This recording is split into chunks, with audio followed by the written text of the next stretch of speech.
Hutton Orbital. They don't make them like this anymore. Health and safety won't let us.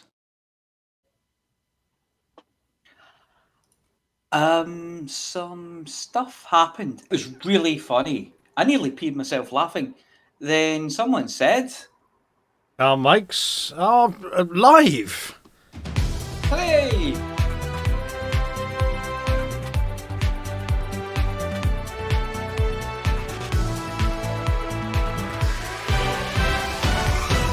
Good evening. I'm Rudolph Hucker, your host for the evening, and I'm wondering why some of the equipment has shorted out. Oh, no, I tell a lie. I did pee myself. I'm the Harkness, and I have a seat all to myself tonight. I'm Wilma Fingadoo, and I'm wearing my waders. Not because of this. It just felt like a waders sort of day. I'm Juan Kerr, and this reminds me of the time the bilge pumps failed on my Mamba. I'm Norma Snockers, and I'm just popping out to fetch floor mopping guy. Sandy Crevice, and I think I've just worked out why my socks are wet.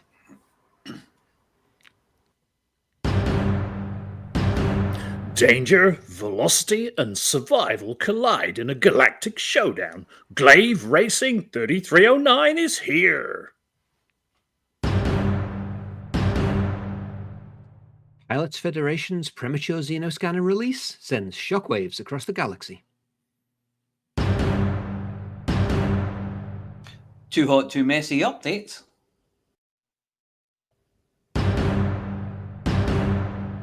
Infrastructure failure at Miller Depot leaves Barnard Star in a sticky situation.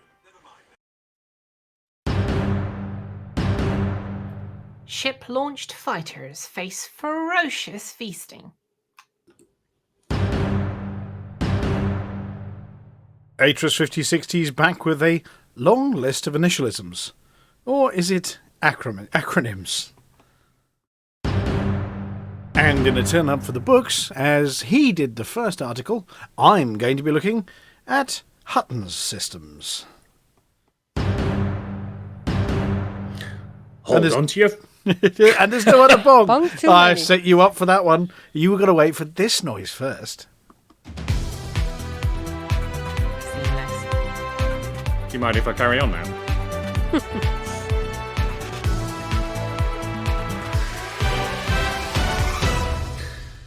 Hold on to your flight suits, folks. It'll be great in the edit. That's a good silent bong. Hold on to your flight suits, folks. Bastard. Hold on to your flight suits, folks, because a new and daring sport is sweeping across the galaxy like a swarm of hyperactive Thargoids. Introducing Glaive Racing, the heart-stopping, adrenaline-pumping pursuit that pits fearless pilots against the scorching speed and vicious vengeance of Thargoid interceptors. It's a veritable ballet of blindingly fast spaceships and impending doom, offering spectators thrills and spills in equal measure. The genesis of this audacious pastime can be traced back to the infamous speed demon and entrepreneur Jackson Jawbreaker Malaki, known for his insatiable appetite for speed and penchant for pushing the boundaries of the human experience. Jawbreaker came up with the idea during one of his adrenaline-fueled fever dreams. When asked about his motivation, he smirked and said, "Why settle for racing against your fellow pilots when you can race against pure, unadulterated terror?" The key ingredient that separates Glaive Racing from any other sport is the vessel of choice, the swift and nimble speedsters. Amongst the selection of ships capable of reaching breakneck speeds, the ever-popular Imperial Courier, the agile Imperial Eagle, and the venerable Viper Mark III reign supreme. Stripped of their weapons and utilities, these engineered marvels become lightning-fast projectiles, streaming through the void with ferocity matched only by the fabled Glaive itself. Now, you may be wondering, who in their right mind would voluntarily jump into a cockpit and face off against these extraterrestrial speed demons? Well, the answer lies in the very essence of human nature. A mix of daredevil ambition, a pinch of masochistic tendencies, and a whole lot of bravado. Glaive Racing attracts pilots from all walks of life, from seasoned veterans craving a new kind of thrill to fresh-faced rookies eager to make a name for themselves in the unforgiving void of space. In one such nail-biting race held in the treacherous rings of a gas giant, a rookie pilot by the name of Stella Starfire Ravencroft stole the spotlight. This young, fearless pilot defied all expectations, skillfully manoeuvring her engineered Imperial courier through the treacherous obstacles and rivaling glaives alike. With every daring swoop and hairpin turn, she evaded the Thargoid's relentless pursuit while leaving the crowd gasping in awe. During the final lap, disaster struck when a Glaive, driven by the infamous Thargoid sympathizer Zorgath the Merciless, closed in on Stella's ship. The Glaive unleashed a hailstorm of corrosive missiles, their fiery trails lighting up the darkness of space. Stella, with nerves of titanium, deftly evaded the incoming onslaught, utilizing her ship's enhanced speed and agility to slip through the gaps with split-second precision. As the race reached its climactic conclusion, Stella's Imperial courier managed to gain just enough distance to activate the ship's frameshift drive and engage supercruise, escaping the clutches of the pursuing Glaive. The crowd, in a nearby beluga, erupted in thunderous applause, hailing her as a saviour of the sport and true exemplar of human tenacity. However, their jubilation was short-lived as they realized that without a target, the angry Thargoid set its sights on the helpless onlookers. Panic ensued as escape pods were hoovered up by the Glaive, leaving behind only a sense of dread and trail of regret. Formula Glaive Racing continues to captivate audiences across the galaxy, just remotely, and offering a thrilling and unpredictable spectacle that blends the audacity of extreme sports with a high-stakes interstellar warfare. Whether you're a brave pilot seeking the ultimate test of skill or a spectator looking to witness death-defying feats, Glaive Racing is the place to be. So strap in, hold tight, and prepare to join the ranks of those who dare to dance with danger in the race for survival. In other news, the Pilots Federation has released a new management simulator that allows aspiring team owners to create their own Glaive Racing teams.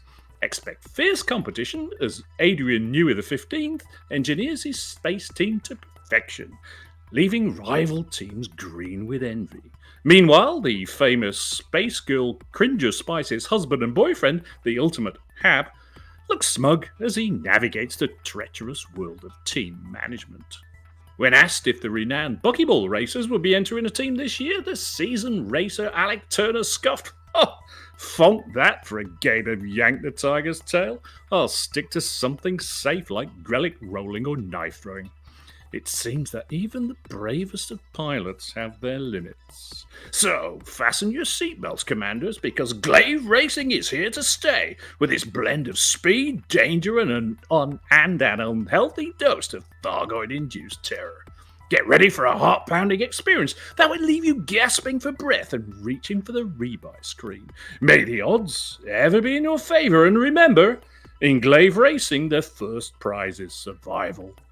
Everyone else, well, let's just say they'll be familiarising themselves with a swift embrace of the Clonomat 3D printers at a nearby space station.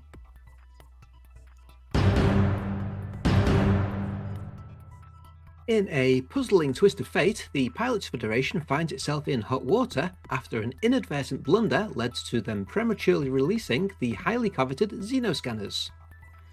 The incident has sent shockwaves throughout the galaxy, leaving commanders scratching their heads and speculating about the true nature of this unexpected turn of events.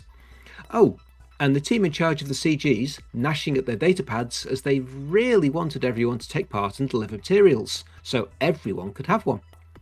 Please note that by everyone we mean everyone who was able to get the materials together without dying. According to insider sources, the mishap can be traced back to a glitch in the Pilots Federation distribution system. The cutting-edge xenoscanner prototypes, renowned for their ability to detect and analyse the latest Thargoid activity, particularly related to the Titans, were mistakenly made available for purchase, causing confusion among commanders who eagerly sought after these powerful tools. As news of the accidental release spread like wildfire, rumours and conspiracy theories began to circulate among the galactic community. Some commanders speculated that it was a deliberate leak, a clever ploy to gauge the interest in the xenoscanners and create buzz around their potential capabilities.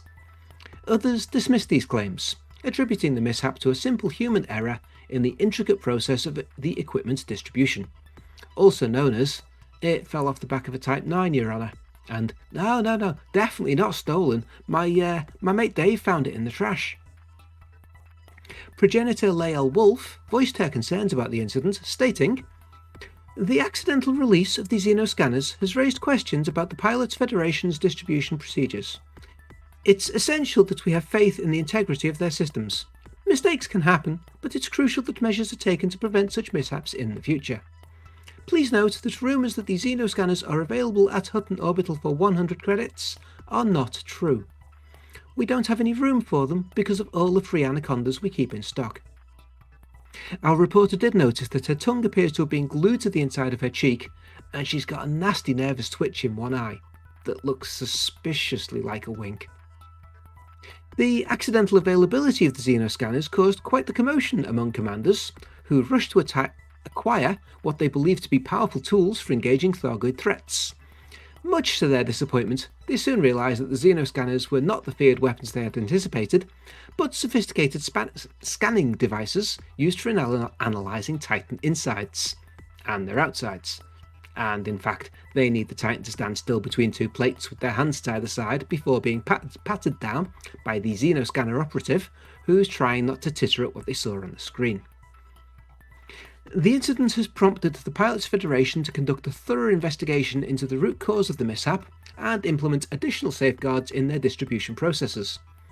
While the accidental release may have caused confusion and disappointment, mainly as the leak had a cork bunged in it and by the time anybody had read the forums, they were no longer available unless you did as Flossy said and took part in the CG, it has also highlighted the unwavering dedication and enthusiasm of the galactic community in their pursuit of cutting-edge technology. As commanders eagerly await the official release of the xenoscanners through the intended community goal rewards, they are reminded that even in the vastness of space, unforeseen hiccups can occur. Disclaimer: the Pilots Federation and affiliated organisations are not responsible for any confusion or disappointment resulting from the accidental release of the super special Titan probing xenoscanners. Commanders are advised to await the official distribution and use them for their intended purposes of detecting and analysing Thargoid activity.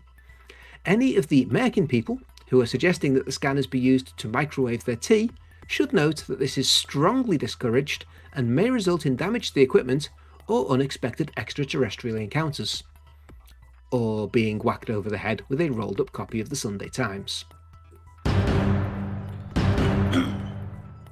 After 43 weeks or 10 months, Too Hot Too Messy, the Hutton-led initiative to deliver a Mug and Centauri Mega Gin to all stations in the galaxy, has achieved over 76,500 deliveries. Deliveries are down again to just over 1,000 in the week after a good run, bringing the 4-week average down by 20 to 1,324 deliveries a week. One new commander joined the effort this week, increasing the number signed up to 289 commanders, representing 95 squadrons. Hutton still has the largest contingent, and now with 93 commanders who have delivered over 40,000 mugs, more than half the total, and thanks go to all the other squadrons taking part and delivering the other almost half. The Buckyball Racing Club are still in second place with over 4,500. The Winged Hussars are holding third with 3,100. The Paladins are in fourth with almost 1,900. The Bar Pit are still 300 behind them in fifth. And the Order of 12 are closing fast on the bars, only 100 behind them in sixth. And Anti-Xeno Initiative are another 100 behind them, and 1,350 in seventh. The Soteria Accord are eighth, and the Undead are ninth, concluding the 1,000 Club. Him, the one with no life, is still leading the deliveries table with over 10,800 mugs delivered. Some say that he always has his SCE switched to aux. Waller81 is second with almost 9,200 deliveries, ahead of Nemb in third with 5,900, and Shea Blackwood is in fourth with almost 4,500, ahead of Infinite Dreamer in fifth with almost 2,800. Next comes LDSK with Reese Land just ahead of Border Reaver in 8th. Torquay Mouse has moved into 9th ahead of Sinister Hedgehog, who has now enjoyed 10th place in the 1,288 graveyard after swearing to retire, complaining of being too hot and too messy at the Science Museum. Oh yes, you did. Alongside Mouse 8287, the 1000 Club still has 13 members. Of course, we know of this because it is tracked live in the Too Hot Too Messy event page in the Hutton Helper. In addition to trying to impress the Apex Taxis lady with your mugging prowess, and let's face it, she's really only interested in your layover potential, there is a chance to win a real-world, handle at a jaunty angle, dishwasher unsafe, self-cleaning so that you don't have to, Hutton mug. Any commander that delivers 10 mugs and 10 gins in the weekly Thursday to Thursday period will be entered into next week's draw to win a real Hutton mug. Unless, of course, you already have one. 42 lucky commanders have accomplished this so far, and you can see little golden mug next to their names in the top commanders table. Last week's winner was Infinite Dreamer, so keep listening for this week's winner to be announced in the banter bit after the news. If you had delivered 10 mugs in gin in every week since the start, 10 months ago, you'd have racked up at least 430 deliveries, and only 32, which is 2 more than last week, but still only 1 in 10 of signed up commanders have managed this. If you haven't, why not give it a try and share the burden? In order to join the fun, you need to sign up by downloading the Hutton Helper from hot.forthemug.com/download, and then can sign up, and your mug and gin deliveries will be automatically registered for you by Intarius non-GMO grass-fed low cholesterol replicant hamsters, which come with a limited lifespan but cry real tears in the rain. The bustling Miller depot in Barnard Star suffered a rather peculiar infrastructure failure today, leaving the station in a sticky situation. The Orbit-class refinery, known for its efficient operations, shiny exterior and of course visits from the Barnard Star dockers, found itself in a quagmire of troubles, much to the surprise of its dedicated workforce. Reports indicate that the infrastructure failure was caused by an unforeseen invasion of rampaging space slugs, colloquially known as cosmic cucumbers, which infiltrated the station's delicate machinery. These slimy interstellar visitors, normally content with floating through the void, apparently decided it was high time to embark on a juicy adventure within the confines of the refinery. Station engineers initially mistook the slugs for a malfunctioning cooling system, as the entire facility was mysteriously engulfed in a thick, greenish slime. One can only imagine the confusion as technicians attempted to clean up the mess, only to find that the elusive source was none other than extraterrestrial gastropods wreaking havoc on the machinery. The invaders had a particular affinity for the refinery's high-precision processing units, which they deemed irresistible feasts. Their insatiable appetites led to a series of catastrophic malfunctions, leaving the entire operation grinding to a halt. The sticky situation quickly escalated as the slugs multiplied rapidly, overwhelming the station's maintenance crews. As Miller Depot's staff struggled to eradicate the slimy scourge, heroic efforts were made to locate the extraterrestrial slug's entry point. After an extensive investigation, it was discovered that a mischievous cargo hauler, in an attempt to smuggle an exotic slime-based lubricant to a local branch of Wonders, inadvertently unleashed the cosmic cucumbers upon the unsuspecting refinery.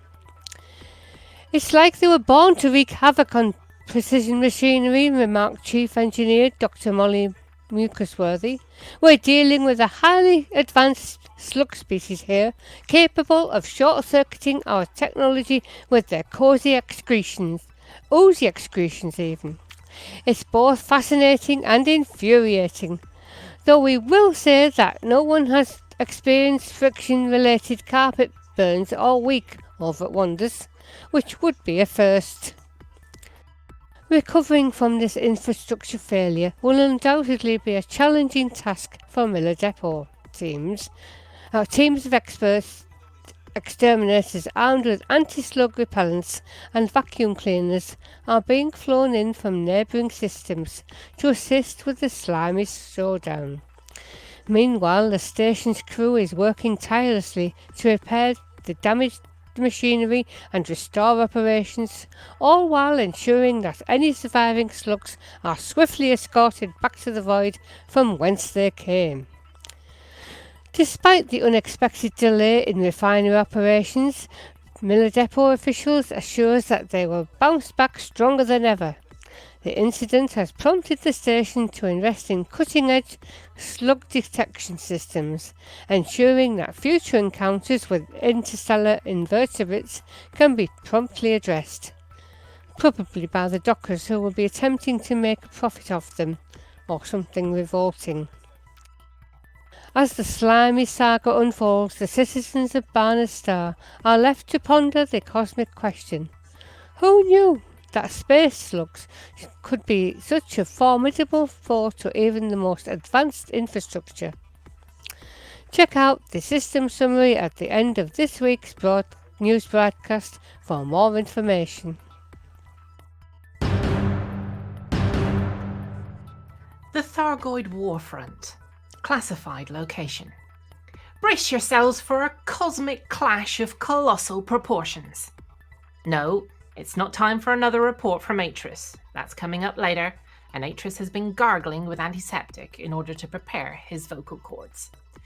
This week, our war reporting team have found themselves embroiled in the thick of battle, deep within the enigmatic realm known only as the Thargoid Warfront. We're not listing the system names, as most of them are tongue twisters, and other than a handful, none of them are rude enough. They've been investigating rumours that one of the key weapons against the Thargoids, the Guardian hybrid ship-launched fighter, is wearing a cone of shame after an operation that appears to have rendered it impotent. It is within this theatre of extraterrestrial confrontation that a puzzling phenomenon unfolds. A frenzy of feasting upon our diminutive yet daring SLFs by the formidable Thargoid adversaries. For aeons, commanders and wings have whispered cautionary tales of SLFs leading to glitches and gremlins, casting doubt upon their usage in cooperative combat. Seasoned commanders who waged war in wings, in open, have whispered wary warnings about the woes of wielding SLFs in winged warfare. Rumours of glitches galore have permeated the pilot's parlance, hinting that employing these little aerial acrobats would activate shipboard anomalies and anguish. Some dismiss this as mere mumbo-jumbo, but lo and behold, in open play, this notion persisted and pouted upon. Could it be that the Pilots Federation, with their technological prowess, chose to overlook these disconcerting disturbances? It is possible they opted for a whimsical workaround, dousing the SLFs with Thargoid pheromones to lure these interstellar insects into action, inadvertently resolving the glitch conundrum. Or perchance, the Thargoids themselves developed a taste for these appetizing appetizers, savouring a light starter before the grand feast of destruction commences. Picture this, if you will, a Thargoid scout surveying the stars, its bulbous eyes gleaming with an insidious intelligence. Suddenly, a delicious diversion presents itself in the form of a freshly launched ship-launched fighter, its sleek frame glistening in the cosmic light. Perhaps the Thargoids are merely enjoying a little appetizer, a light bite before their main course of destruction. Or perhaps they have mastered the art of problem-solving, becoming unwitting saviours of the Pilots Federation, eliminating the need for pesky repairs. Alas, this delectable diversion renders even the most elite of hired pilots as mere bait, condemned to face the ferocious fangs of these interstellar insects. Oh, the audacity of the age-old tactic of kitting the enemy away whilst you escape. But at least there's a silver lining in this somber scenario. The SLFs are delightfully inexpensive to replace, much like the pilots themselves. As we await insights from the enigmatic Pilots Federation, we pay tribute to the brave pilots caught in this cosmic conundrum. May their skills shine bright, and may their sacrifices not be in vain.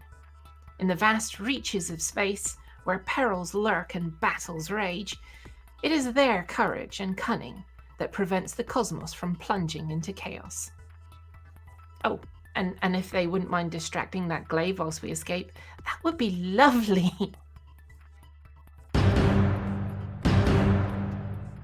Good evening, truckers. Atris 5060 reporting in with the latest updates on the Thargoid War.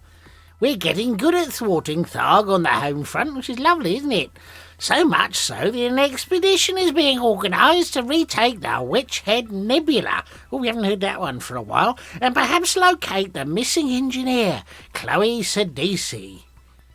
Once again, humanity's had a great week of clearing all invasions and nearly all alerts across the maelstroms. Over 65 systems. Now, we're going to have to verify that with people because last week we got it wrong, but lots of systems were saved this past week, setting a new record. As always, the Thargoids are persistent and have launched a new wave of invasions and alerts. Hackswing, alongside its allies in the MODE Alliance, or possibly MODE, they've successfully defended the Coggijo Maelstrom, stopping 2 invasions in the Collar 285 Sector AFE B13-5 and Collar 285 Sector YTF B12-3. I've got no idea why we can't give these places names, you know. And preventing the invasions of Qual. You see, that's much better.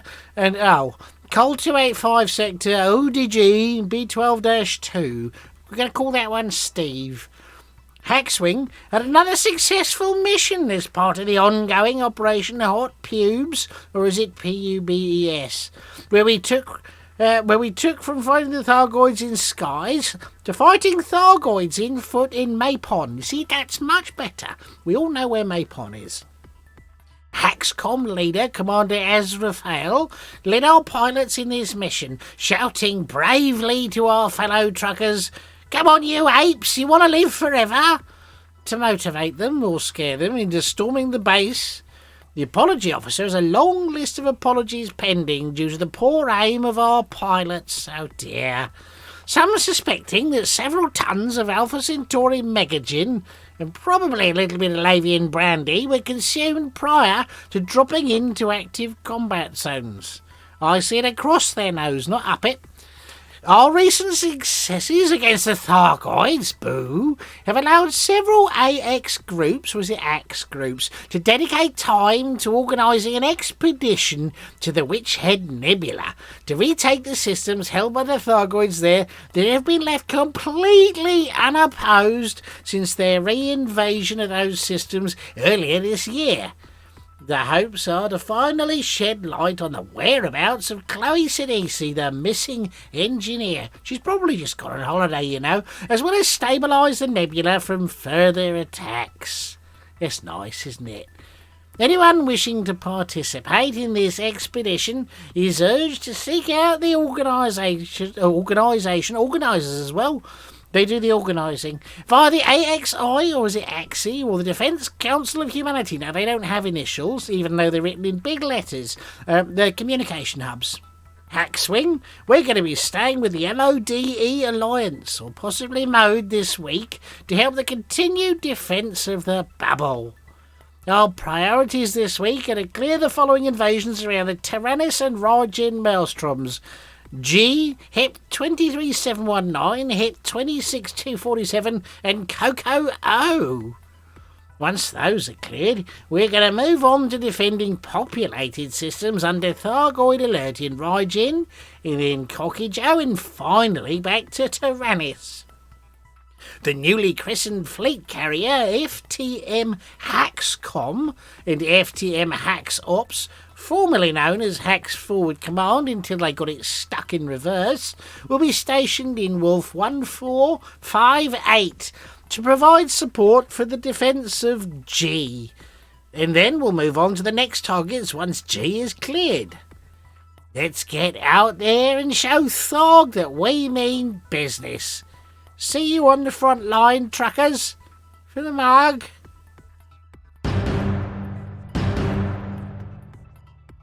Eight systems are proving to be problem children this week, and the board has a couple of minor alerts, but nothing serious. More on those stories coming up. Previous low system on the poll, Stein 2051, has reclaimed its wooden crown by merely falling a point to 29.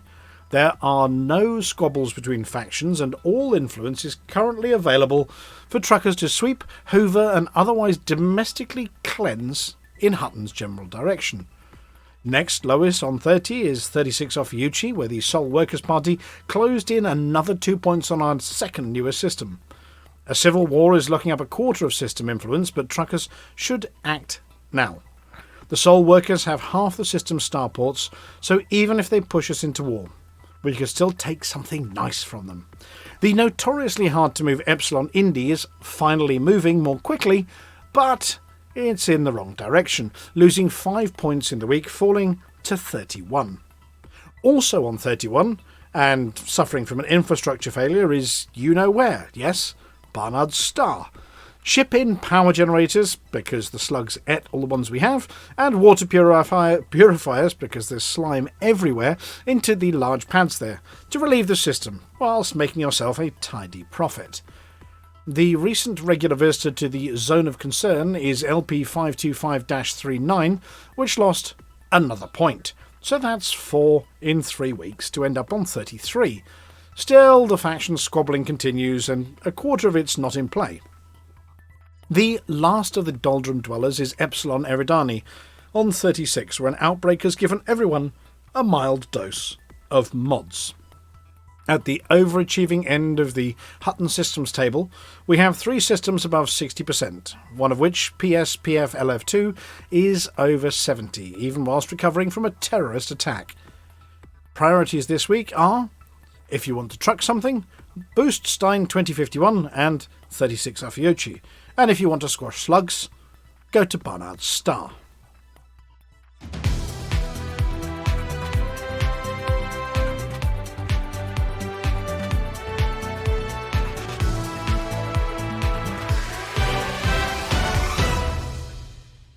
Seamless. Right, seamless.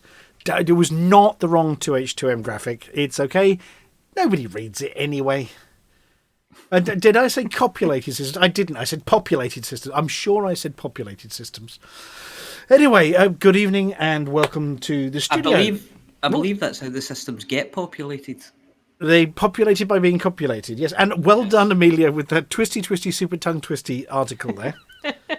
I may have It's not that bad. I have a harder time reading the normal article. Well, yes. But no, it was, I just thought I'd throw in a little extra alliteration for you, and it didn't trip you up this time. I'm going to have to try harder for next time as well.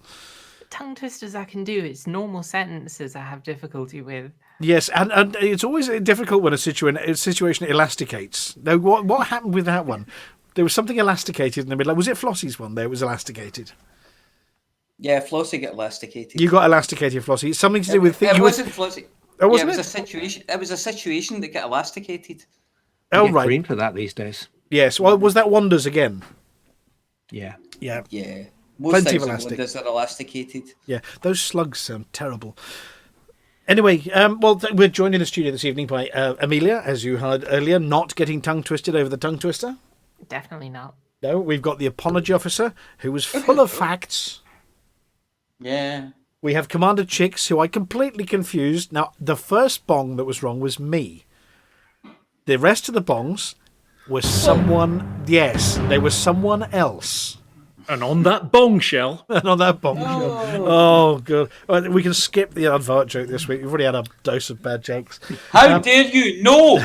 There was none of that. There was no music after the Our Mike's Alive as well. Which, I'd assume from that your earlier declaration that I fucked up my buttons. No, normally the music happens. So we do this bit.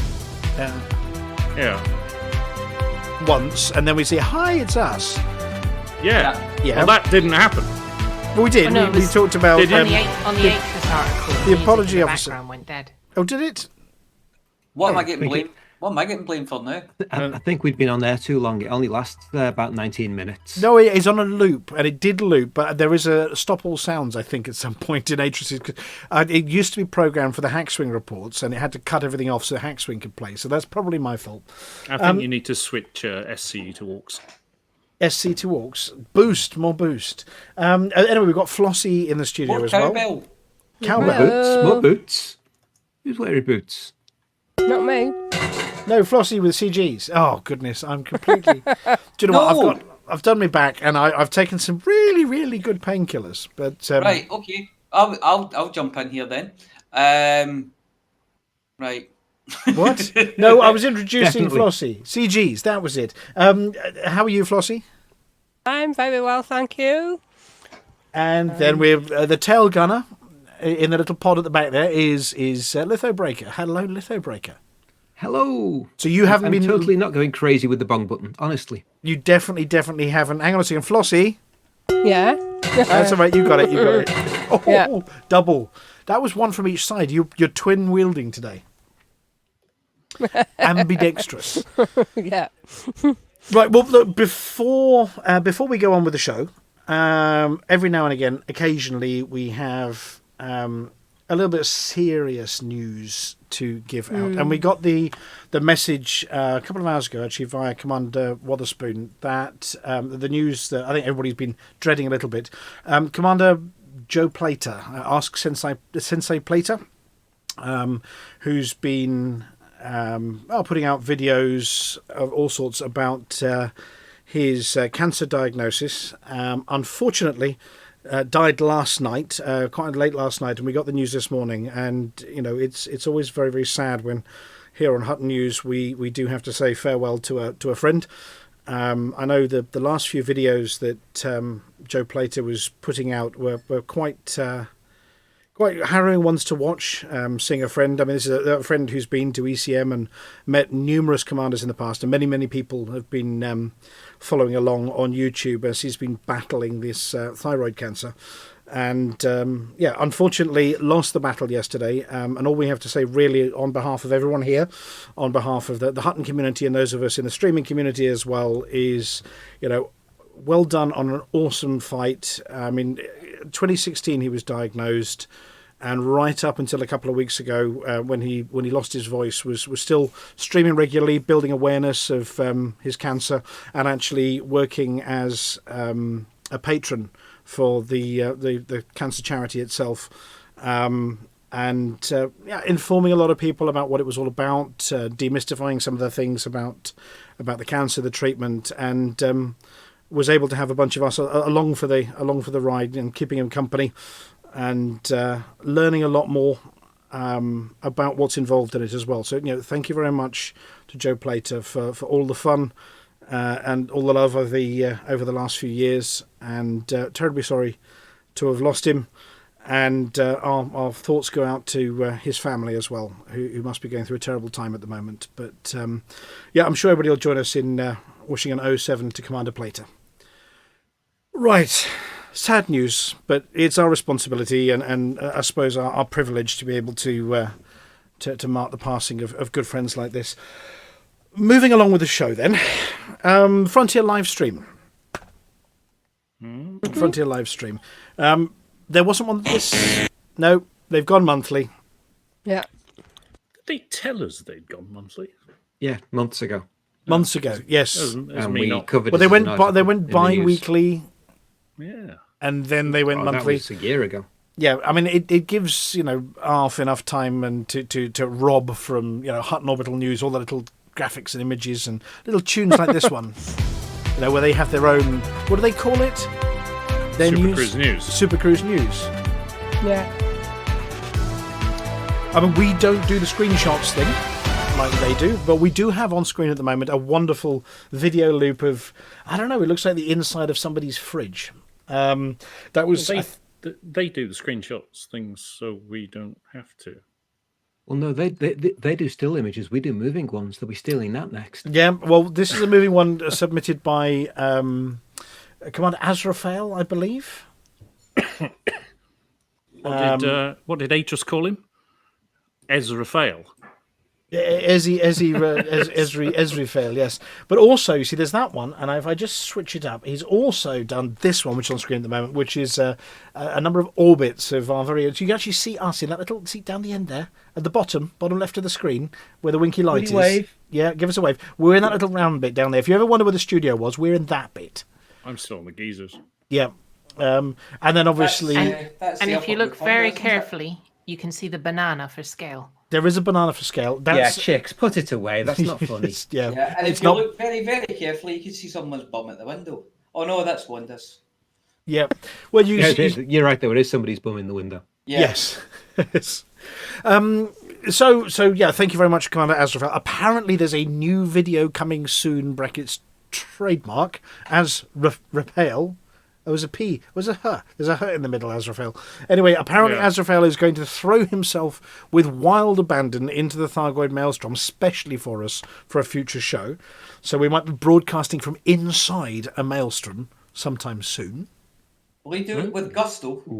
With Gusto the Clown. Yeah, I don't know if he's out of name jail yet, also. but if he's out of jail, he should do it with gusto. Okay. Well, maybe. Gusto the Clown. Well, Gusto the Clown's a popular character.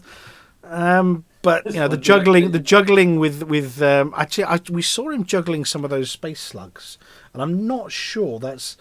I mean, they're quite slippery. Well, anything that keeps him away from the balloon animals. Yeah, okay. Fair enough, because they make squeaky noises. Right, moving along. Commander Chicks and the Apology Officer. Normally you two and maybe Litho sort of bring this bit. I've got a new button on the console, so let's turn the video off and let's see whether this one... Oh, here we go. Get rid of that message on screen. There we go. Oh no, get rid of that message on screen as well. Look at that. Right, it's gone. So our first one, the spacey bits. The first article you've given us is odd supergiant star Betelgeuse is brightening up. Is it about to go nova? That's the question. Please answer. Have we not Almost got a Space certainly News not. jingle yet? A what? A Space Space News jingle? No. Space Space News. News.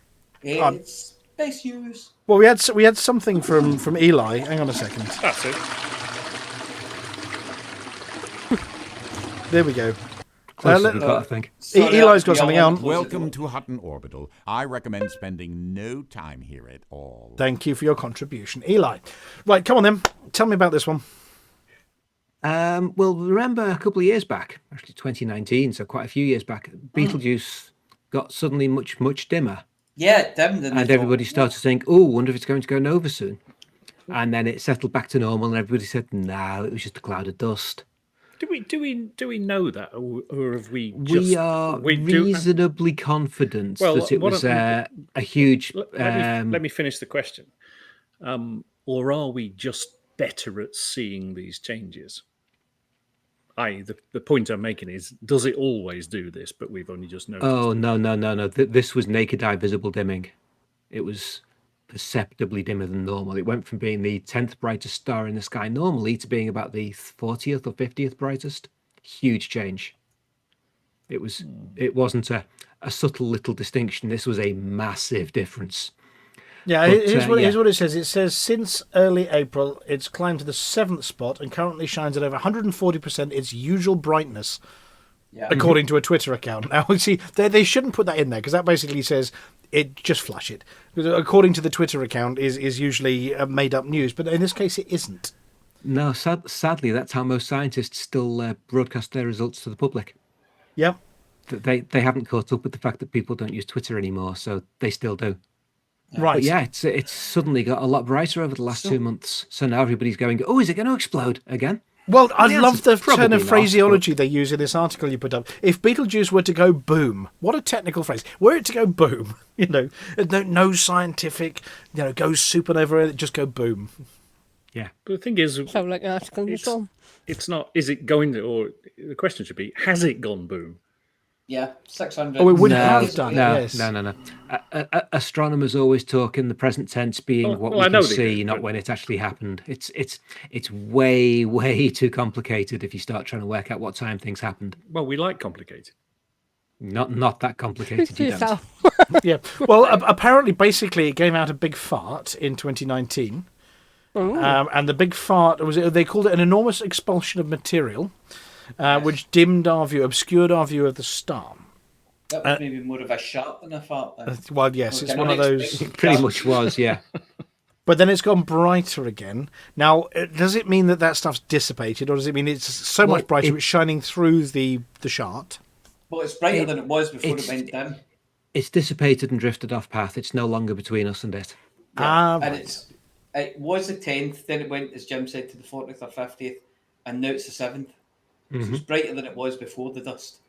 Yeah. So it's kind of indecisive. But this isn't going to happen tomorrow, is it? This if it does go supernova, it will be visible during the daytime, but it's not going to happen tomorrow. Did somebody It not might. say it'll be like having a second sun in the sky? It'll be that bright. It will be brighter than the full moon, as in total light volume will be brighter than the full moon, and it will be a point light source. Don't look So- directly at it, kind of thing. Yeah, it will give you a little dot in your eye for vision for a while if you look straight at it, sort of level bright. But they have will be able said- to see it in daylight, no problem. Anticipation and whatever else. It's tens or 100,000 years from exploding if models are correct. Yes, sadly. Yeah. So, there you go. Look, don't hold your there's the breath. picture of a lumpy Beetlejuice on screen at the moment. And it's not normally a variable star, is it? I A don't little know. bit. That bit, but not to this extent. Oh no, not to this extent. Yeah, okay. I mean, it's an old red giant. They always wander up and down a bit, but not like this. But they reckon it's still got many thousands of years of life ahead of it, and which is pretty good because I'm sure somebody in orbit round it at the moment here in the year 33 what's it that we're in. So it hasn't gone boom yet. Don't worry. Just look at your galaxy map. Yeah. But When you jump Beetlejuice out has this- gone boom in the chat. Beetlejuice gone boom. In the chat. No way. Yep. What I always like about it is most stars, when you drop in, will drop you in at maybe about 10 light seconds away from the star. With Beetlejuice, it's around about 20,000 light seconds. Okay, And fair it's enough. still So when you drop into Flipping system, you're about huge. 20,000 light seconds from the star, Right, and then you can start scooping. I mean, It's a big one. I quite like the description of it. Once again, completely not talking about the scientific side of things. Rather than a single smooth sphere of super hot plasma, the kind of thing you're used to scooping off, Beetlejuice is a lumpy clump of boiling gas bubbles. Okay? Single smooth sphere. It's like an aero, but hot. With less hair. Yes. Aero. Some of the bubbles are as large as a small Melted star. Yes, okay. I know some people that are full of hot hero. It said if it were to go supernova, what would we know? Would we know first?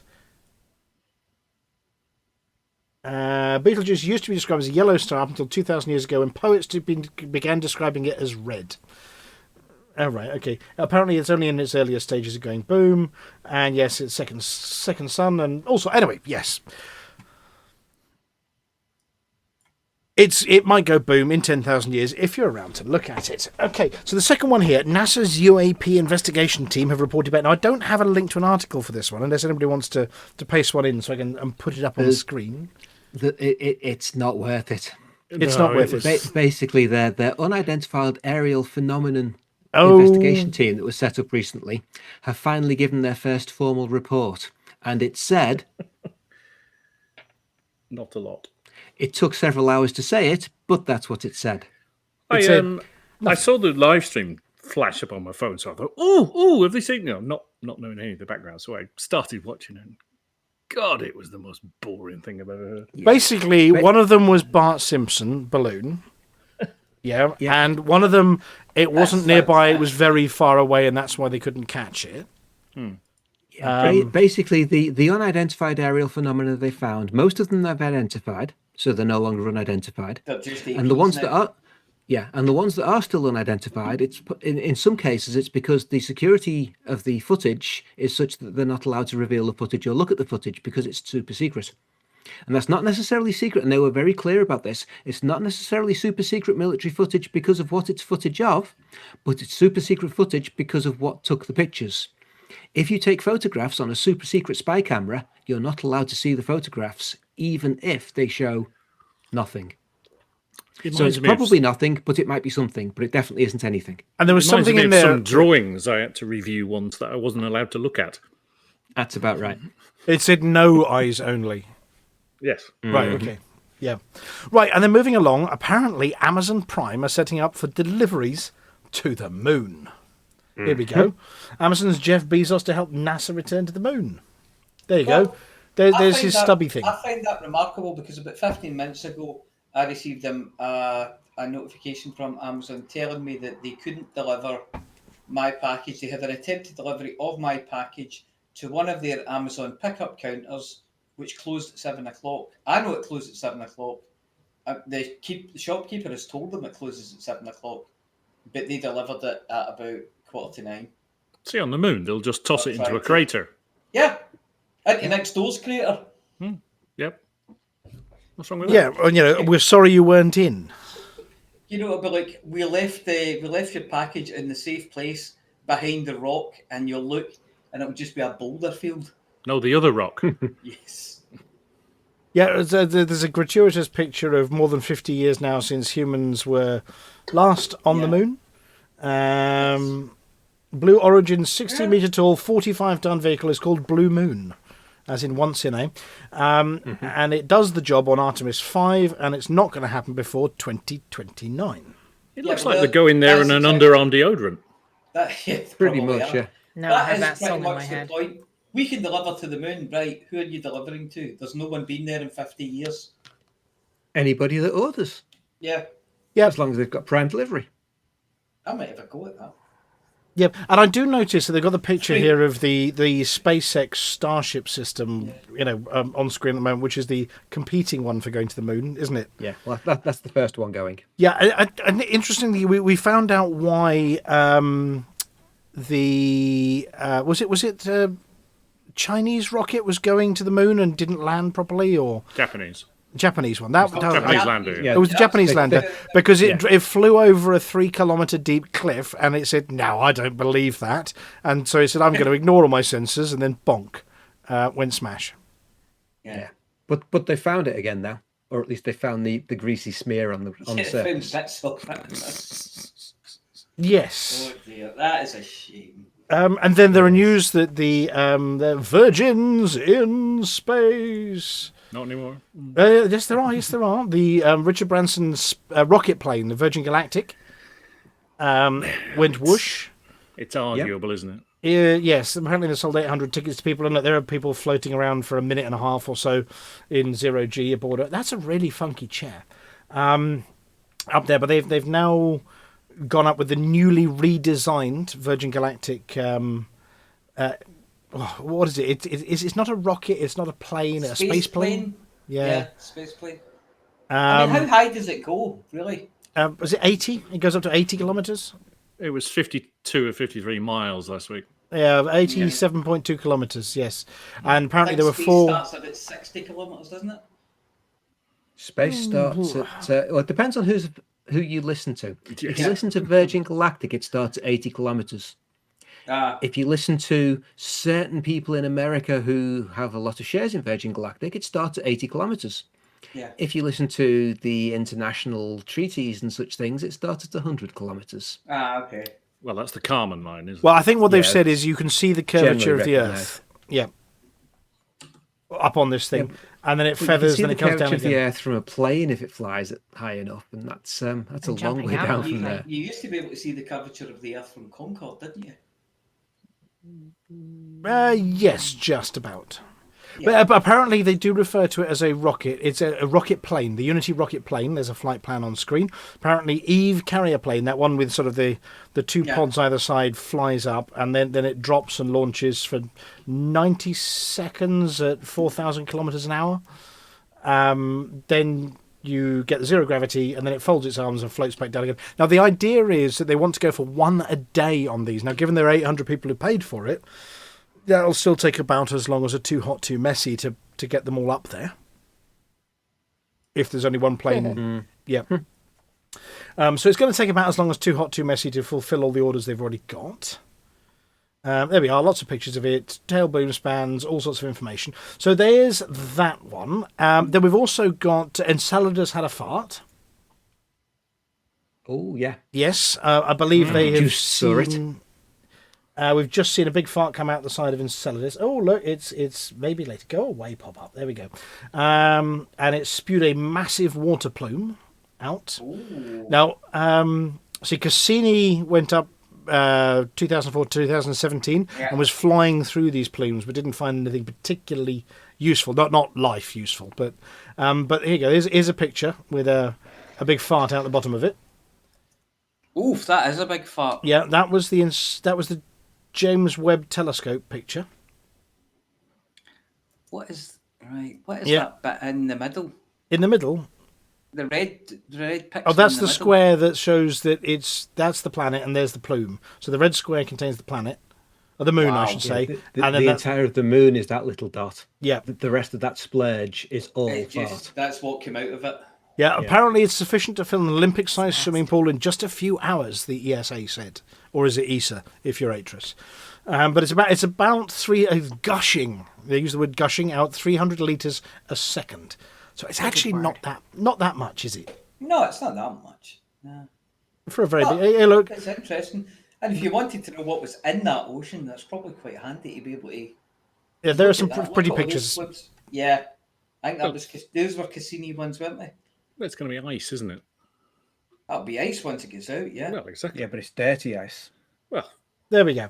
Right. Little Grey has so a it's good like an question. Olympic-sized ice bucket. Little Grey says, how long does it normally take to fill an Olympic pool? Well, it depends how big a pipe you use. Exactly. Well, if you think it's enough to fill an average bath in about a second and a half. Okay, and how many average baths are there in an Olympic swimming pool? I haven't got a clue. No. Many. Anyway, so that's our space news for this week. We're back to the... How long would it take to fill an Olympic swimming pool with bananas? I was just thinking that myself. Yeah. Well, we'd have to have banana for scale. I don't know who that's more worrying for. Well, it's a standard Tesco banana. A standard Tesco banana.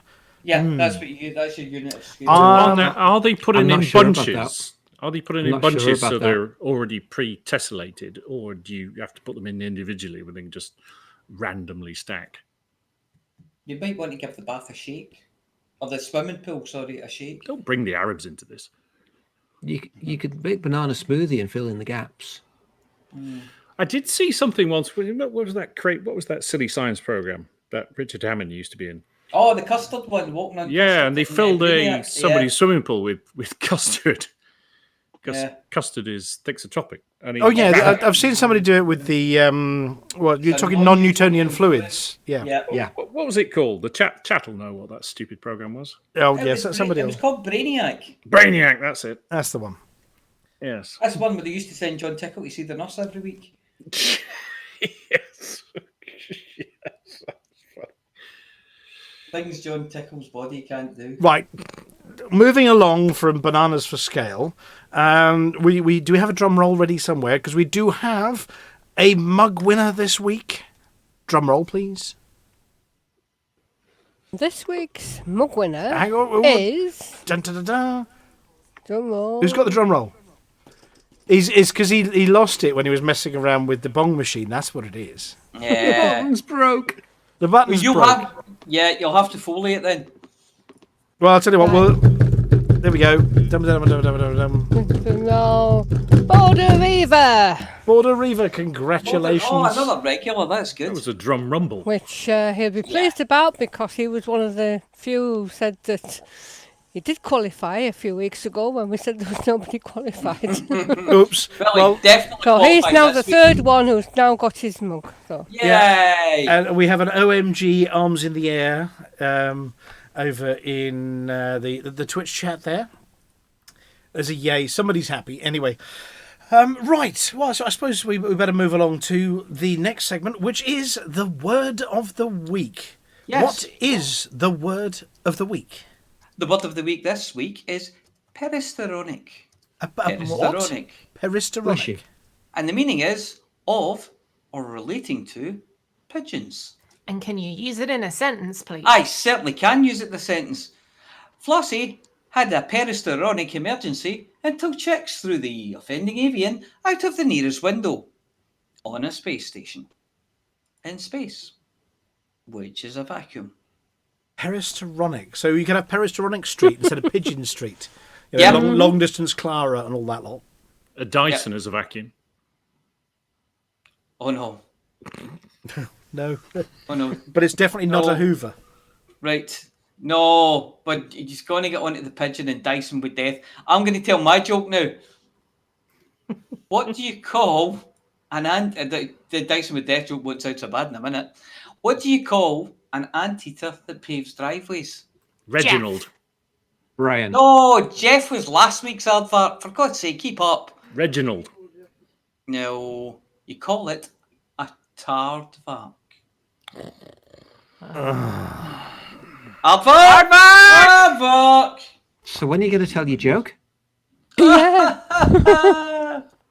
Right. And now, it's time for Flossy with this week's CG News.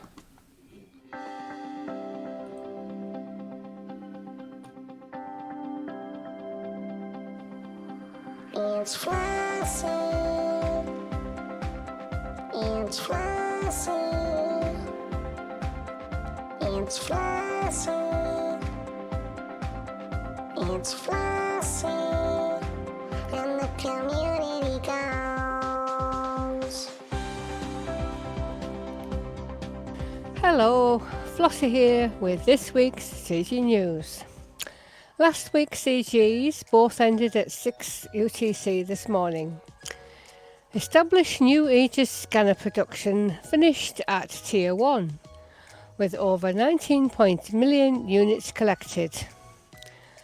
The CG reached Tier 1, so is successful, and the Pulsewave Xeno scanners are available now at tech brokers on all rescue megaships at 828,750 credits each.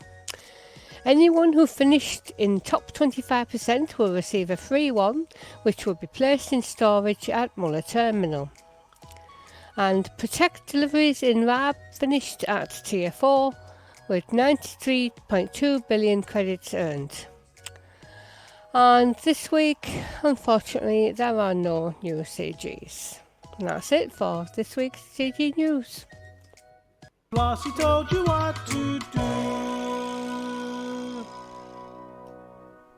And now we go over to the insectivores of news, tirelessly rooting around for juicy little things to consume.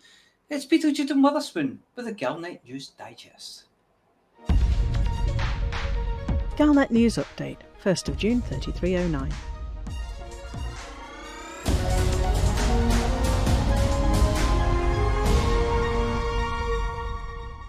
You can get Aegis's new Pulsewave Xeno scanner right now for less than 1 million credits, and you won't need to supply any squishy lumps of Thargoid flesh.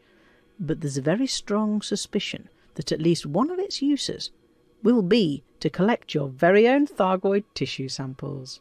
The Pulsewave Xeno scanner is a hybrid amalgam of the Pulsewave analyzer used by miners to find void opals and low-temperature diamonds, and the Xeno scanner, which is used to scan Thargoid ships and identify bits of them to shoot research limpets or Gauss cannons at.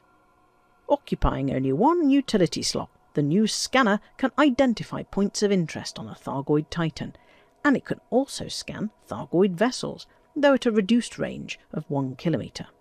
Small numbers of prototype scanners were for a short time sold in error last week. Aegis has ensured that those who weren't able to get one of those prototypes will not lose out by making the scanner available at all the rescue ships for a little over 800,000 credits, and no need to negotiate materials with the tech broker. To get to the Titans, which are in the heart of the 8 Maelstroms, you will still need to unlock and buy a caustic sink launcher and a Thargoid pulse neutralizer, and they both require a trip to the tech broker.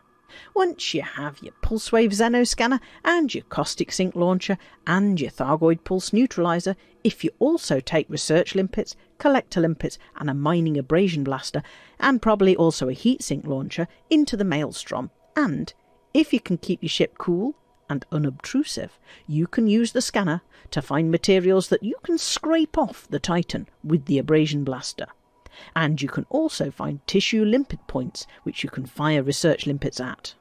After some considerable time, during which Thargoids will almost inevitably start shooting at you, you will find yourself the proud owner of a squidgy lump of Titan flesh, and with the problem of escaping from the Maelstrom with the tissue sample intact.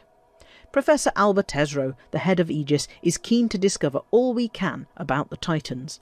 She believes that researching the Titans will help us understand the Thargoids better, and that this is the only way we'll be able to end the interspecies war that is currently raging. Aegis has not yet put out a call for field research teams to return materials and tissue samples from the Titans, but such a call is likely to come soon. Those who helped Aegis set up the production line for Pulsewave Xeno scanners can get their free 800,000 credit module from Muller Terminal in the RARB system.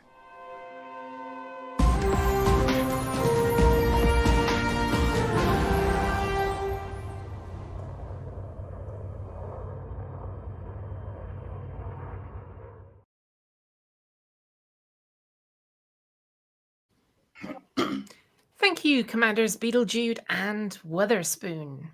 And now we hand over to another insectivore of news. Sitting in the corner, like Renfield, munching on beetles and muttering insanely to themselves, it's Mia Harkness with the Hutton Helper results.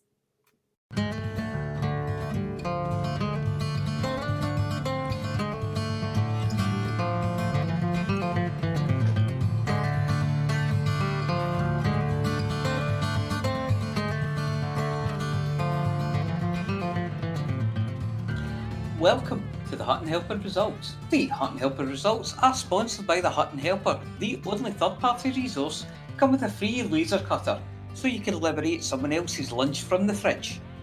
This week we have the following events.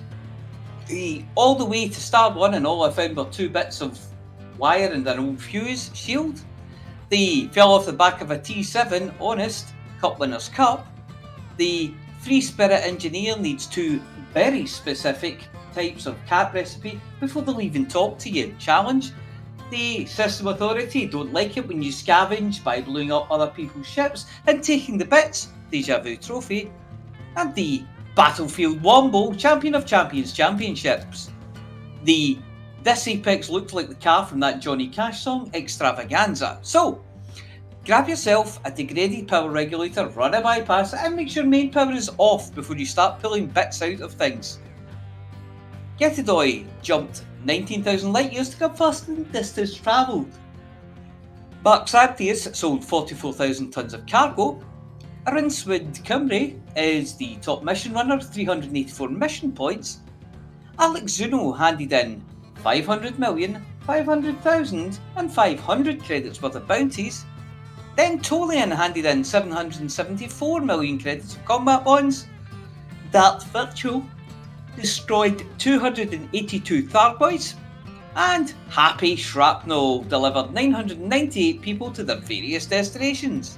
So, decals this week for Tolian, Happy Shrapnel, T-Rad for exploration data cashed in, and Jack's Ringbinder for Ore Mined. Please email itookpart@huttonorbital.com and I'll arrange to collect your Hutton decal kit, which this week consists of a cherry pie, a pack of pound shop screwdrivers, and a radiation leak patch from Aldi.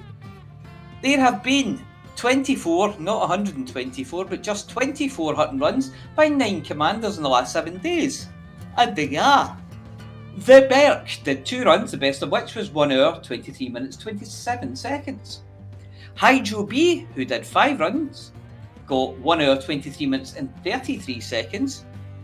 Enzo Wingnut Picado, 2 runs, 1 hour, 23 minutes, 58 seconds. William P. Ursus, 1 hour, 24 minutes, 10 seconds. Heruar, 1 hour, 24 minutes and 12 seconds. Bandicoot, 1 hour, 24 minutes, 50 seconds. Steve King, who did 3 runs, 1 hour, 25 minutes and 21 seconds. Schwager, 1 hour, 32 minutes and 24 seconds. And Turkey Mouse, who did 8 runs, best of which was 1 hour, 34 minutes and 25 seconds. There is a whole galaxy of stuff out there needing litipulated, desalinated sugar, taken offline, exploded even, launched, verified, motivated, evacuated, unfriended, dejected, manhandled or woman-handled, smeared, deflected, emphasised, fertilised, lasered in the face, snuffled, flip-flopped, mistranslated to and from Spanish, frothed, killed, mugged, ginned, wrapped up with a pretty bow, shipped short, rescued, having their immersion ruined, battered and deep-fried, dead dropped, painted and rolled down a hill, destroyed, bought, phoned in, squeezed, inflated, patched, liquidated, evaporated, smelled, licked, discombobulated, recombobulated, headbutted, eviscerated, compressed, enveloped, strained, fermented, murderized with an S, interrobanged, upcycled, and then violently downcycled, disallowed, then reallowed after consulting VAR, loved, adored, cherished, and probinated, and you can earn yourself a very fetching Hutton decal for doing it. To get involved, you just have to go to hotdogforthemug.com and download or sign up for the spectacular Hutton Helper, available in 3 inspiring formats. Let's face it, anything has to be better than scavenging a base and getting back to find the revenants have had the wheels off of your SRV. That's it for this week. Back to Studio 5.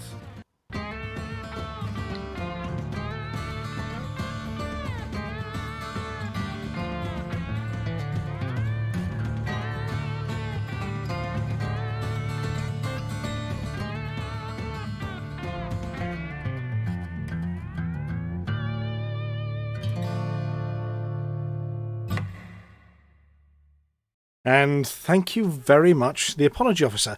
And now it's time for our weekly dose of the Galnet Rares Digest.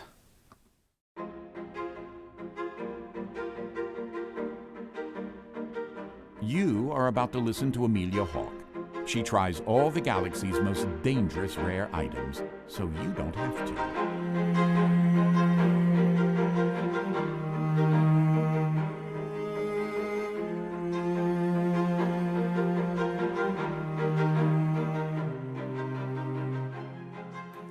Tonight, we're breaking open the celebratory hampers and nibbling on a pair of the rarest luxury goods in the galaxy. Chi Iridani marine paste, the gentleman's relish, and Isuzuku caviar. The first thing I can say after opening both of these over the Galnet kitchen is that there's a distinctly fishy aroma in the air. Usually nestled amongst mock cheese rounds, real cheese having been declared extinct after the 31st century airborne antibiotic accident, which killed off all of the galaxy's Lactobacillus acidophilus. The original target was the rather less tasty and more deadly Pasteurella pestis. But due to a mix-up in the lab, all cheese was wiped out. Anyway, this sits just above a tiny jar of Neritas berries in syrup. Both of them come packaged in the obligatory wicker basket and straw combination that bosses like sending to their employees at Christmas. But back to the cause of this. Pungent aroma. First, the marine paste. The recipe for this on Old Earth used anchovies as a base ingredient, but with them eaten to extinction by humanity, centuries passed without a suitable replacement. Step forward, Chi Iridani. With seas so abundant with life and practically particularly one very salty and incredibly savoury little zooplankton, which was a perfect replacement to have on your Bellini, or eaten off a bit of hot buttered crumpet. A small number of fishing vessels each year are allowed to land a catch of these tiny creatures, and with the small time slice when they swarm in huge blooms or in their mature stage, and therefore edible, the trawlers set their nets to catch just about anything from phytoplankton, giving it the fishy taste, to zooplankton, which add the most umami of savoury base notes, and of course any passing fish, mammals, Jacques Cousteau wannabes, and the odd kraken. All these are added to the processing plant, which condenses the ingredients into a small number of jars of very fine paste. From there to the table, and from the table to my palate. It's fishy. Really, really fishy. And the salt content is enough to have even the most hardy imperial billionaire reaching for their non-specific sparkling wine. Having washed that down, it's time to try the caviar. Once again, served on small pieces of toasted bread, or on occasion just tucked into with a tiny silver spoon. Isuzuku caviar is actually an Earth original. No fakery here, but the reason they're so rare is because the last remaining sturgeon eggs in the galaxy were purchased for an undisclosed sum, rumoured to be enough to buy your own fleet carrier. And a new breeding colony was set up in the waters of Isuzuku. The fish thrived. And luckily, for everyone hosting a 1970s-style middle-class dinner party, complete with bottles of ancient Blue Nun, this morsel can now be enjoyed throughout the galaxy. The texture isn't to everyone's taste. If you forget that you're sticking spoonfuls of fish eggs in your mouth, and that's definitely not about as palatable as runny tapioca, then you can enjoy the flavour. Is it worth 9,000 credits a ton at source? Or many times that further from the Isuzuku? I'm not convinced. Is it something every pilot should try at least once? Well, yes, they should. But only if someone else is paying. So, you might ask where the danger was this week.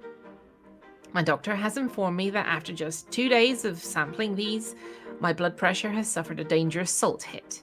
There's a suspicion that Chiaradani blowfish livers might be included in the paste, and my lips have gone even more crinkly than the last time I tried those salt and vinegar chipsticks at the bar. This is Amelia Hawke, in dire need of some rehydration and a shower to get rid of this smell. Reporting for the Galnet Rares Digest. We try everything fishy, just in case you don't like it. God, has anyone got a breath mint?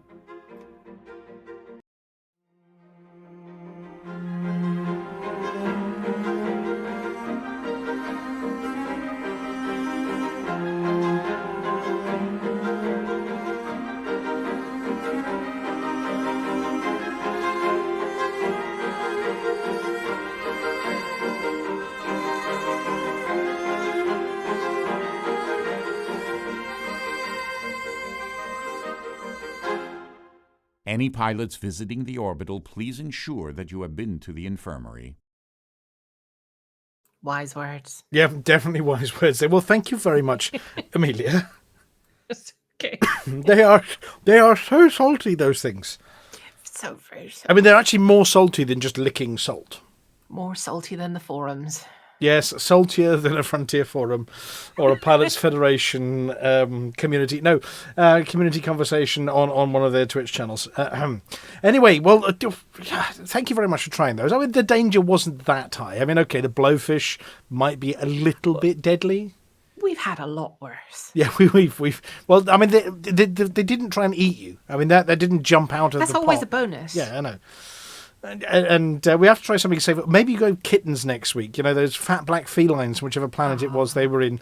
Maybe we'll get you some giant tubby kittens or something for next week. Blowfish had a kitten, didn't he? He used to sit there, the white kitten. Blowfish, Blowfelt, yes.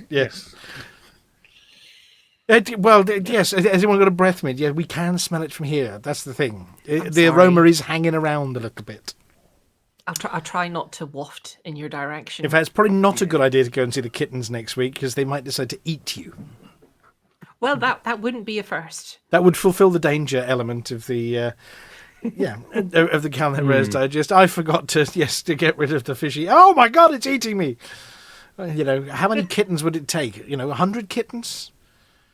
Well, I mean, I guess this is something we can test. Or just one giant kitten? In the name of science. Kittens. In the name of science.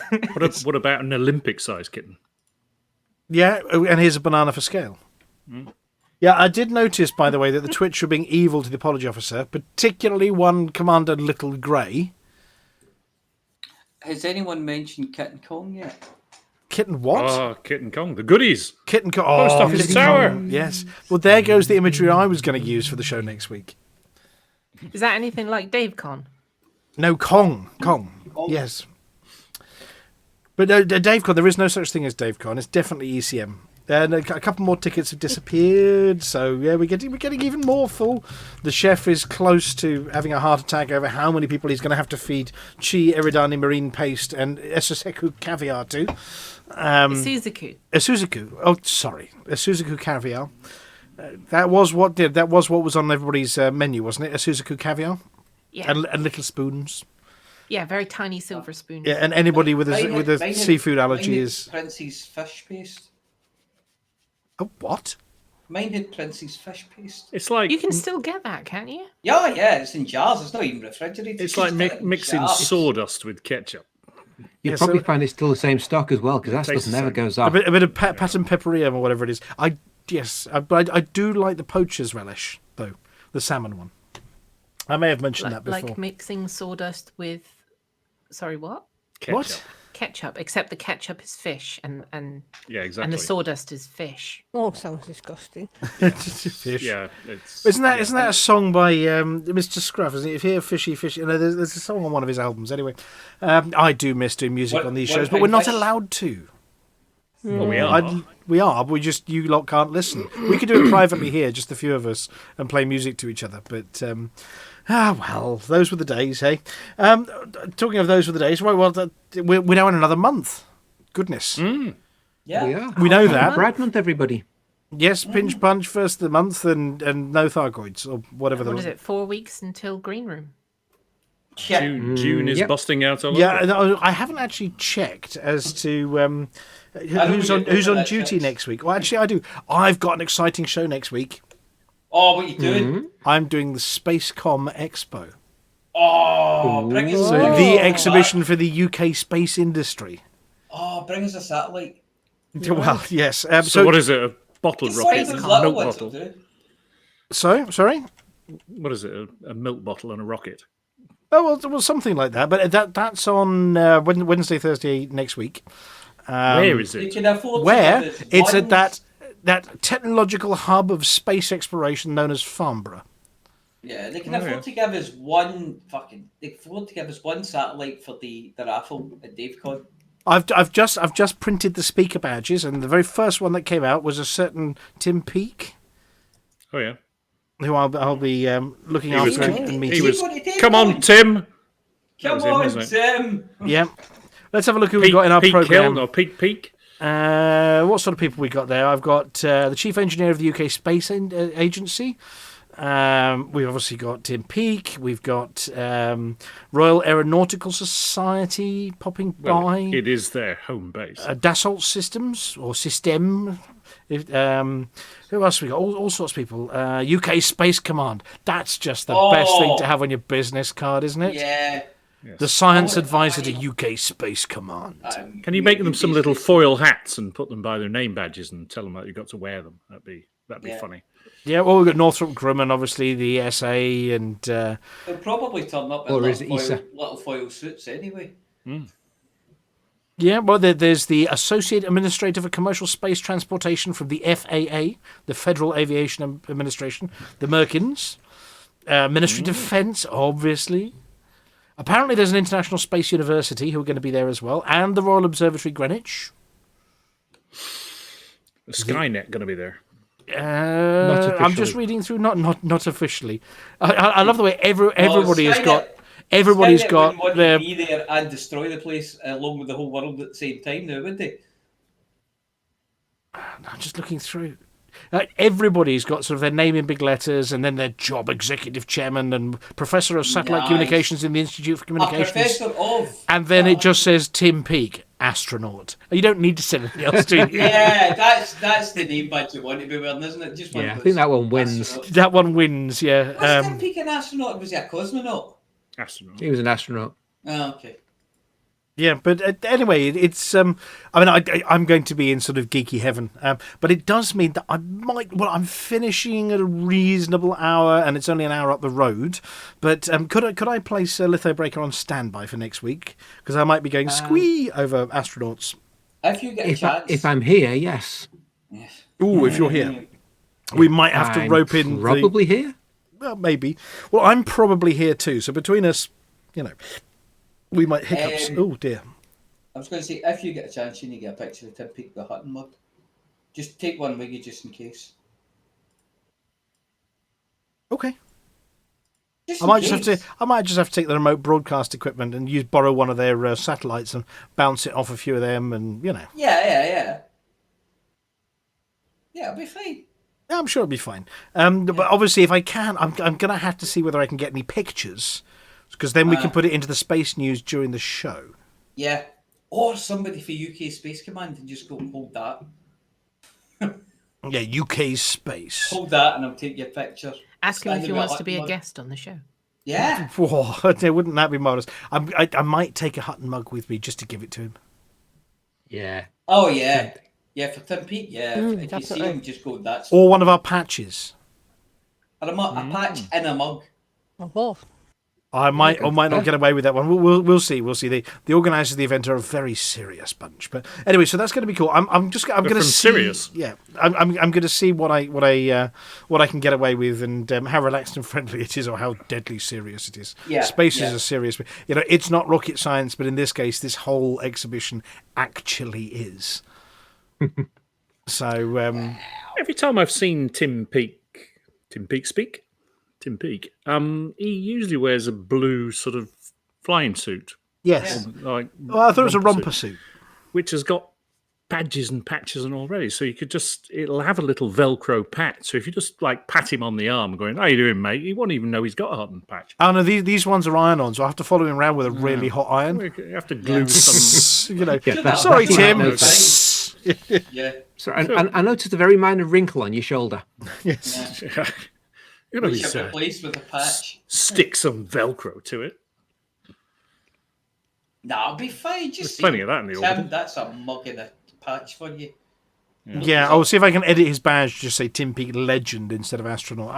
Same difference. But okay, well that's so. It probably me next week, but I need emergency standbys just in case.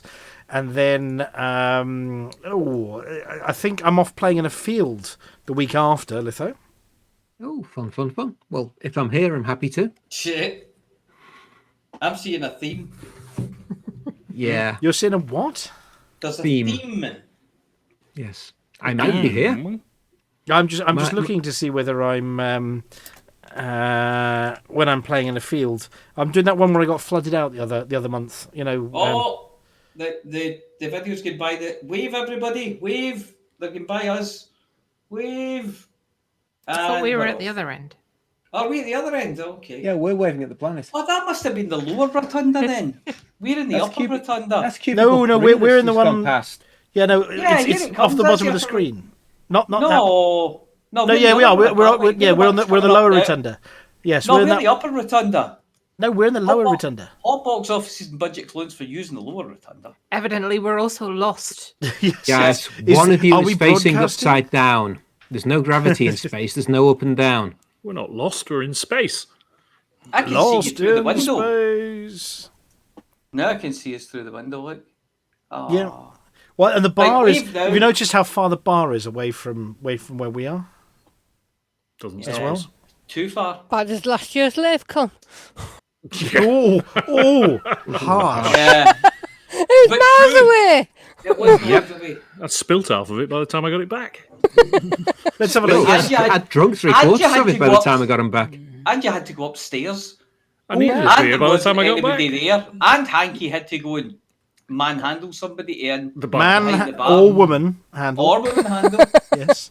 I'm assuming in Hanky's case he manhandled. Or woman handled. Yes. Women handling's a whole It different... depends whether they're referring to how the sport when handling you're was done or where the handling was. But anyway. Yes. Right. A whole different sport when you're Hanky. So yes, no, actually, I'm back on the Wednesday on the week after, so I'm around for the Thursday of the week after and the Thursday of the week after, and in fact, it's not until the I'm now around until September, apart from ECM and my holiday. Yeah, well, get yourself settled in for next month's green room. I'll try and make it a short one. Do you for the mug? No, Do you you for the mug? fucking- If you for the mug, that's it. Job done. End of green room. Mug, everybody off. Absolutely. Right, now, as is traditional at the end of the show, Yeah, something's about to happen. past 10 o'clock. Yeah, I had to go to 10. Something's about to happen that if you are not a regular listener to this show, that you might be startled. Why by. not? Yeah, why not? But no, they might be here just for the drops. Is there anybody here who's just for the drops? No, they're just for the mug. Viewers mug. of a nervous disposition are about to shit themselves. Yeah, so what is going to happen in a second is that something really, really, really loud is about to happen. Now, it's Amelia, and we do recommend that if you're startled by loud noises, then you really should just take your earpiece out, move it a tiny bit away from your head. If you're listening quietly in your study and the kids have gone to sleep, maybe just turn it down a tad, otherwise you're going to get shouted at, or there'll be crying babies in the background. But anyway, crying adults. Or here's a banana for scale. They don't make noise, unlike Amelia. So if anybody's how got hard you throw them, nothing else to add, Squeaky bananas make a noise. squeaky bananas. this is true. Amelia,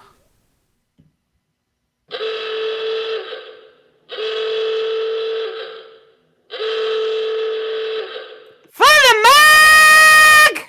For the mug! The mug. Mug! For that mug.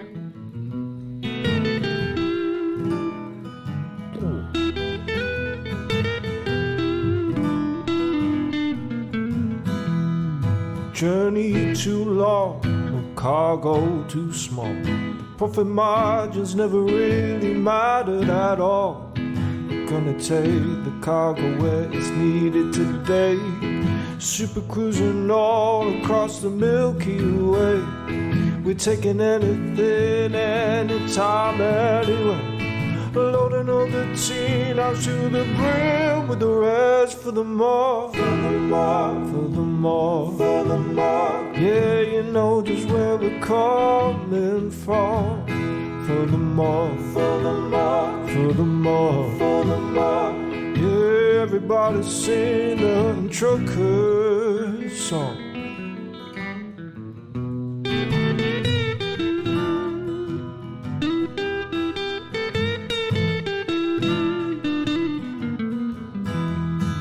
Flossy always seems to crash into the sun.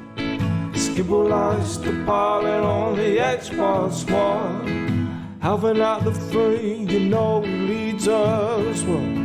Trucking across the galaxy, now everybody out.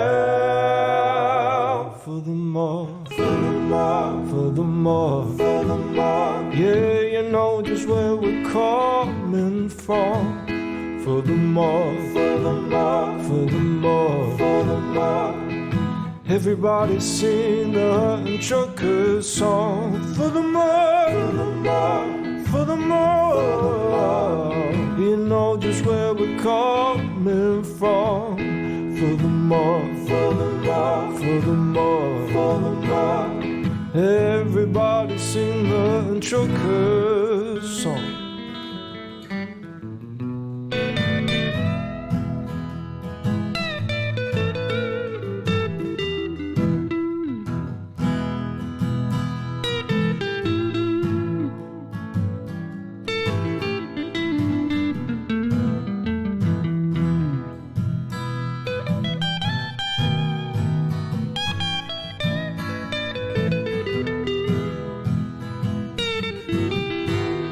So give me your life now that I can land on.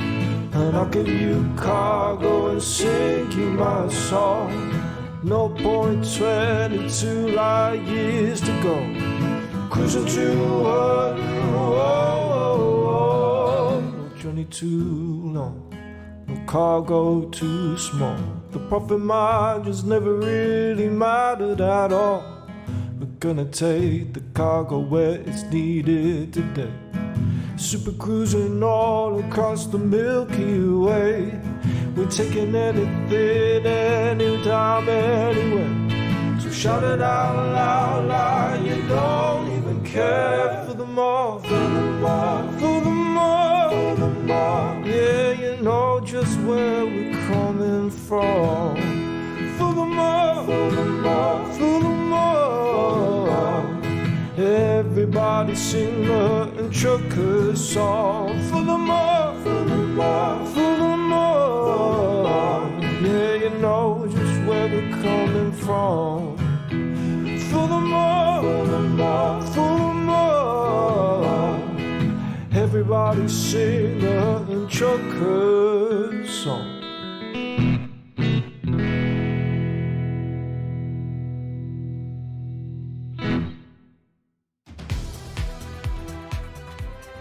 Well, ladies and gentlemen, that's the end of the show. Everyone's buggered off now, so why don't you bugger off too?